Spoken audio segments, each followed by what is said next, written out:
Hello, comic book fans. This is the fourth episode of me showing off some of the comic books in my comic book collection. And recently I was rebagging and reboarding and looking at some of my comic books and going through my boxes.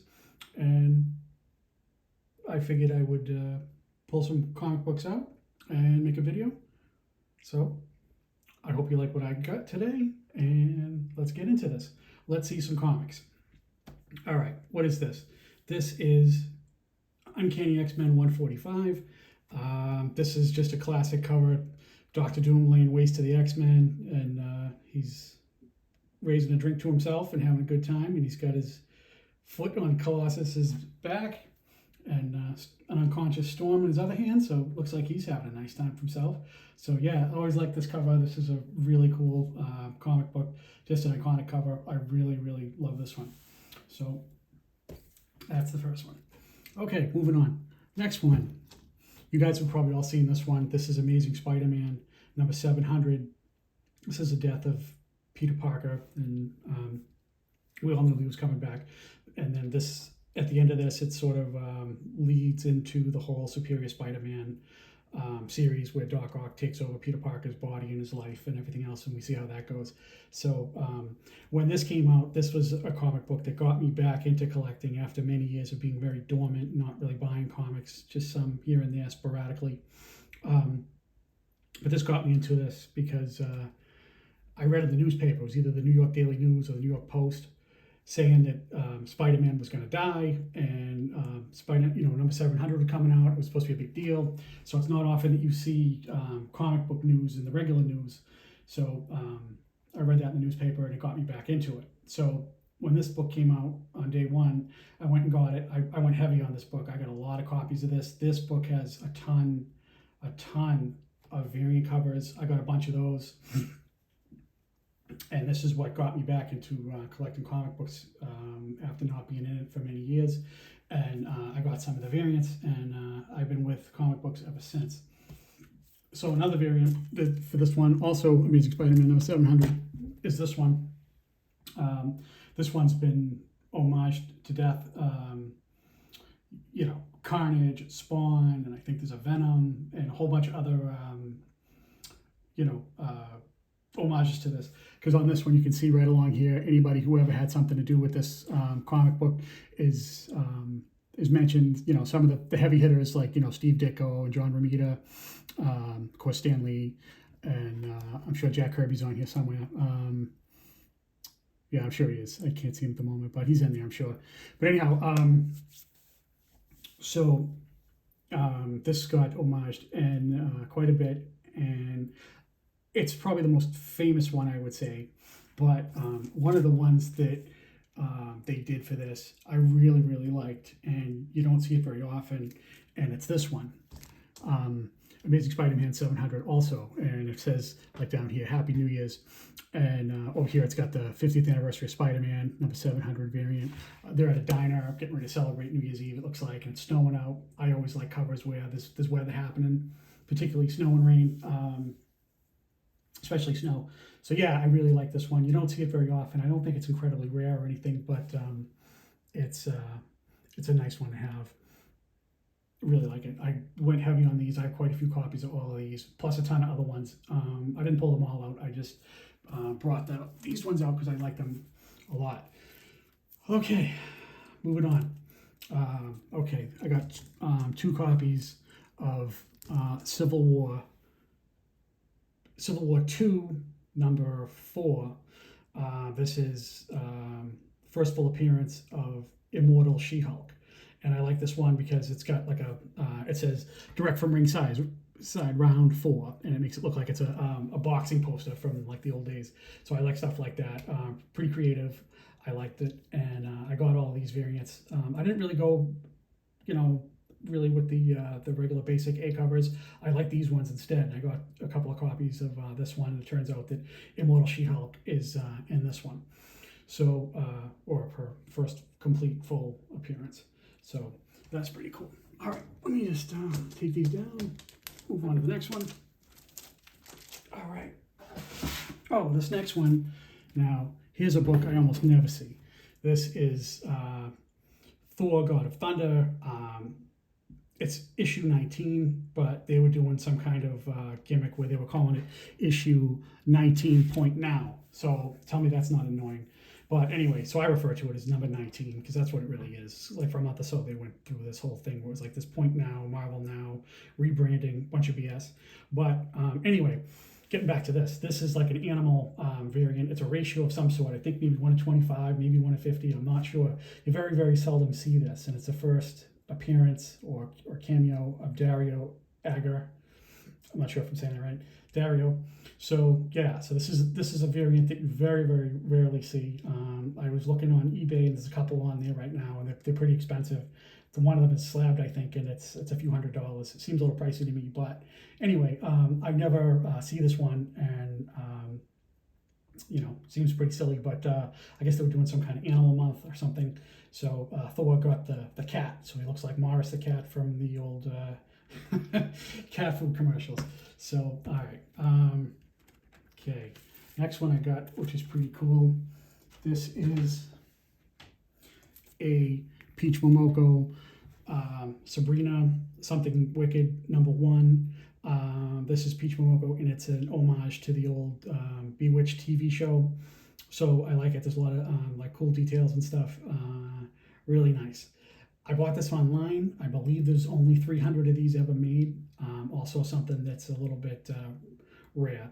So I dig it because I used to watch Bewitched when I was a kid after school. When I was a kid, there was only like 5 or 6 channels, so the options for after school weren't that great until the age of cable television came along. But anyway, so that's that.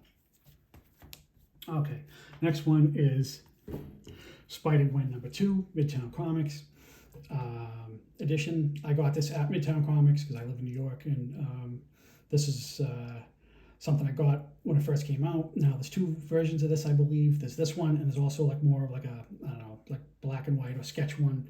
So it's okay. I think the other one is actually more scarce than this one, but I like it because it's colorized and everything. And it shows Gwen with her trademark ballet slippers, and it's always that sometimes blue, sometimes green or blue-green, kind of aqua colored, somewhere in that color palette, I guess. So I've seen ones sometimes where they put her with a different color, but it's supposed to always be like that blue-green, aqua, teal, I don't know, whatever it is. So anyway, yeah, I dig that. This is a Mike Diodato cover. So, all right, another Spider-Gwen book that I have that's kind of rare. This is a, let's see, Spider-Gwen 25. This is a trading card variant. They call it. On the back of this has all her like stats and abilities, and how what her abilities and powers are and whatnot. So it's like a trading card for sure. So that's pretty cool. I dig it. So okay, moving along. The next one I got. This is Shaft #1. I come to find out that this is the first time I believe that Shaft ever had his own comic book. So this would be Shaft's first appearance, or so I believe. So my research said that it was. So I don't think he's ever appeared in any other comic books, being mainly in the movies and everything. So this book is not that easy to find, but one that's even more hard to find is this one. This is the ratio variant for Shaft #1.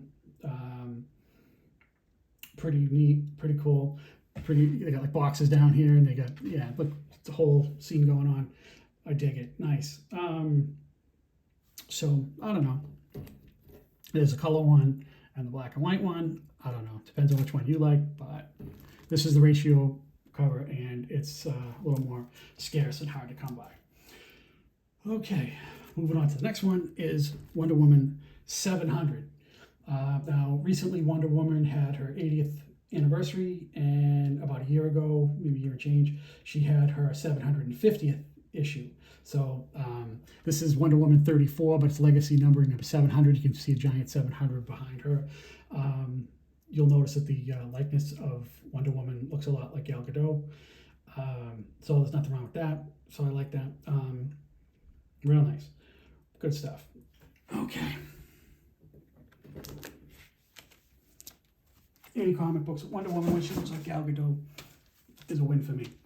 Okay, this book is expensive. This was something that I was going through my comic books and I was rebagging and reboarding, and I bought this. This is Grand Admiral Thrawn action figure variant by John Tyler Christopher. I think that the title is actually Thrawn #1, but it says on the Grand Admiral Thrawn, and he's from the Thrawn trilogy of novels that came out in the early 90s, which I bought them, and I remember when they came out, I went to either a Barnes & Noble or a Walden Books, I can't remember which, and there was a line to get the first of the Thrawn books. I believe it's called The Heir of the Empire. Yeah, so the three of them came out, and when the first one came out, people actually lined up for books. You rarely see that unless someone's signing them, but these books people were lined up waiting for them to come out, because it was when the first time that Star Wars had been novelized in many years, and it was a hit, and it's a fan favorite. People liked them, but I mean, I like the three books. They were good. I like them. I don't love them. They don't suck or anything, but I like it. So, but it was all right, and but he was a pretty cool character, pretty badass. Yeah, he was one of the he was a Grand Admiral, and he's one of the Moffs, and he was not trusted because he's an alien, and mostly in the Imperial Navy and all that, they had distrust of anybody who was not human. So being that he was from an alien world, the alien race, they had like a mistrust of him. But anyway, I was going through my books and rebagging and boarding, like I said, and I found it mixed in with a whole bunch of other Star Wars action figure variants that are not worth nearly what this one is worth. Stuff like FX7, the medical droid. Let's see. The action figure variant for the AT-AT driver, or AT-AT. I called it AT-AT when I was a kid, and I still do. And then some of the Stormtrooper ones are pretty cool, like this one, like this next one, Imperial TIE Fighter pilot. Like a black variant of how Stormtroopers normally have light armor. When I was a kid, he was really cool, badass action figure to have, and I liked him. And this might be one of the worst action figure variants I've seen them do at Marvel for Star Wars. Is this guy? This is the Bespin security guard on Cloud City. Yeah, just look at that. I mean, look at his face. Look at the action figure's face. Look at the guy's face. Man, this just isn't that great. The ones where the people, the characters are human, don't look nearly as good as like the robots and the aliens and the stormtroopers and stuff like that. So, anyway, the reason why I'm showing you all this stuff is because this book, which is very expensive, was mixed in with all this stuff. So I was shocked because I thought I missed out. I thought I didn't buy it for some reason. I don't have the A cover or the other variants for this. I just have this one because I'm so heavy into buying these Star Wars action figure, variants. But yeah, so I mean, I dig it. But yeah, real nice to discover that. So it's in really good condition. There's no ticks. There's nothing wrong with the corners. The back is nice because this book is notorious for having like a color rub on the back. So yeah, this was real nice. So it's probably worth up over at least $100, maybe more. But anyhow, all right.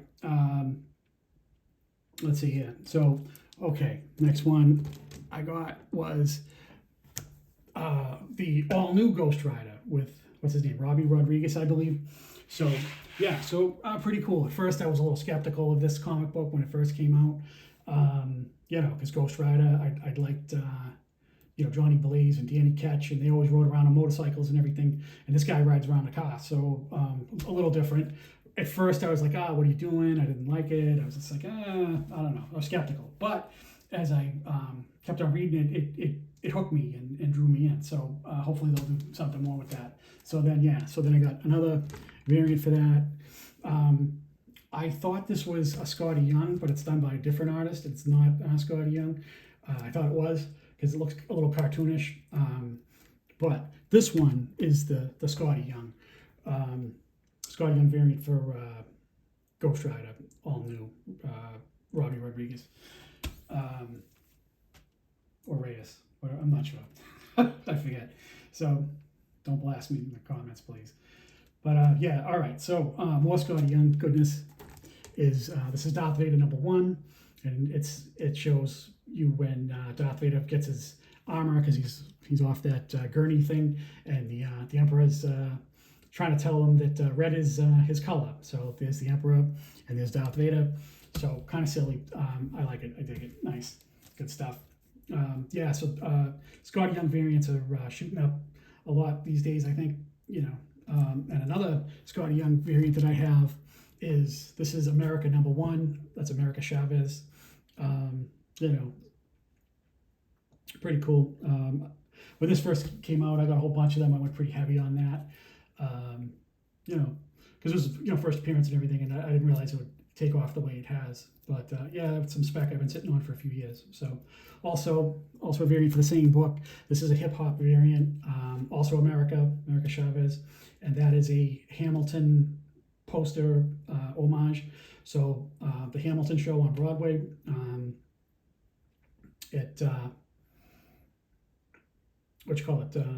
Looks like that pretty much, and actually looks like that because my wife has a Hamilton poster on the wall over there. So we'll put this back.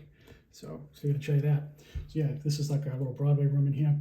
But yeah, so anyway, so that's a hip hop variant and pretty good condition, Hamilton. I dig it. So that's a lot of variants and Scotty Young stuff. And then, okay, this next one is Life with Archie, number 36. This is the one where Archie dies, and you can kind of see like they're sitting at the soda shop there, and they're all bummed out because Archie passed away.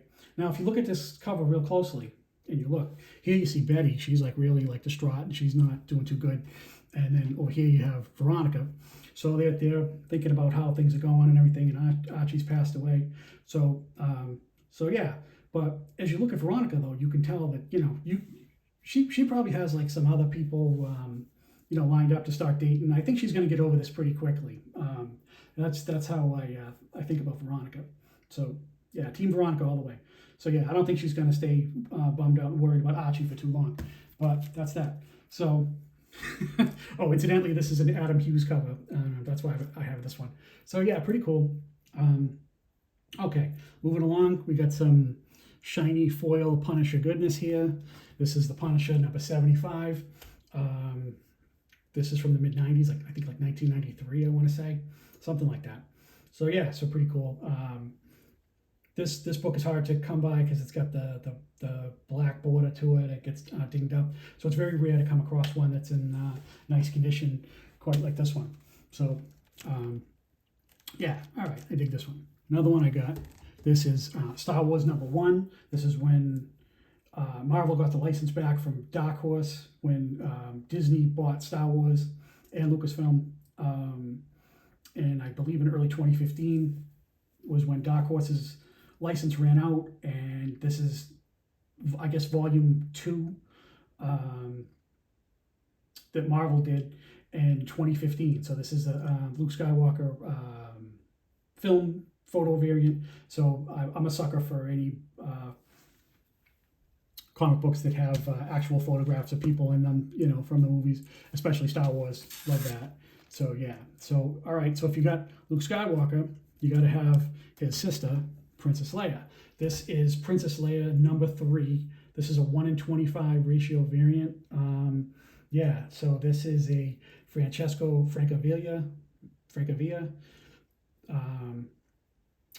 cover. I like it. It's got the X-wing taken off like that. And it's got Princess Leia with the laser blaster, and then down in the corner here you see R2D2.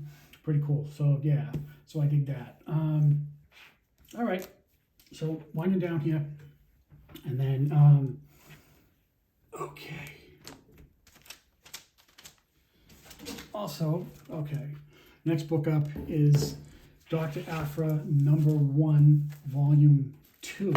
This is a 1:25 variant by Ashley Witter, I think is the artist's name. So yeah, I believe it's a 1:25 ratio variant.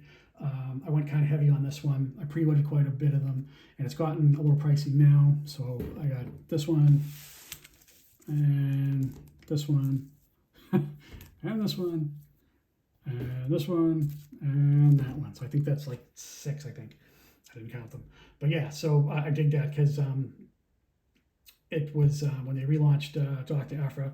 But one of the things I like about it, she's dressed like a snow stormtrooper because you can see the helmet and it's snowing out. Again, I'm attracted to covers that have snow on them. So yeah, and then this in the background is Black Chrysanthemum, I believe that's how you say it. That's like the Wookiee bounty hunter that she always has in her comics with her. So yeah, so she's dressed here as a stormtrooper or a snowtrooper, I should say. And yeah, really dig that. So yeah, awesome. Okay, got one more book for you today, and we're gonna wind down. Okay, next one is Famous Monsters, number 145. This cover date is let's see, July of 1980. So now they always put comic books and magazines in those days like 2 or 3 months ahead of the actual real date, ahead of real time. So it says July, but this really came out in like April or May. So I was reading something somewhere that said that this magazine is the first time that Boba Fett appeared on a magazine cover, not in a comic book or anything like that. But because remember, Star Wars 42 has a cover date of December of 1980, which is nearly 1981. So by the time Boba Fett first came out in Star Wars 42 in comic book format, it was almost the end of the theatrical run of Empire Strikes Back, because Empire Strikes Back came out in May of 1980. So what I'm saying here is that this is like the first or maybe one of the very first times that Boba Fett was on the cover of a magazine. So those treasuries, like those big treasuries for Empire Strikes Back, may predate this slightly, but if they do, Boba Fett is not on the cover of that. He's on the interior, but he is not on the cover. So this is believed to be, by some, the first time Boba Fett picture that was taken with a camera, like a real photograph, was on the cover of a real magazine. So yeah, so this is Famous Monsters 145. Oh no, my bad, 165. Yeah. So it's got Bosk and it's got IG-88 there and everything. So if it's not his very first appearance, it's definitely an early appearance of our man Bosk and Boba Fett and IG-88. So yeah, that's pretty cool. So I hope you dig it. That's my haul for this time around. I got 3 other videos that I've done on my channel. If you care to go check them out, please do. Hope you enjoy it. Hope there was some comic books in here that you liked. Comment, subscribe, interact. It's all good. Thank you very much for watching, and I do appreciate it. Thanks a lot. Have a great day.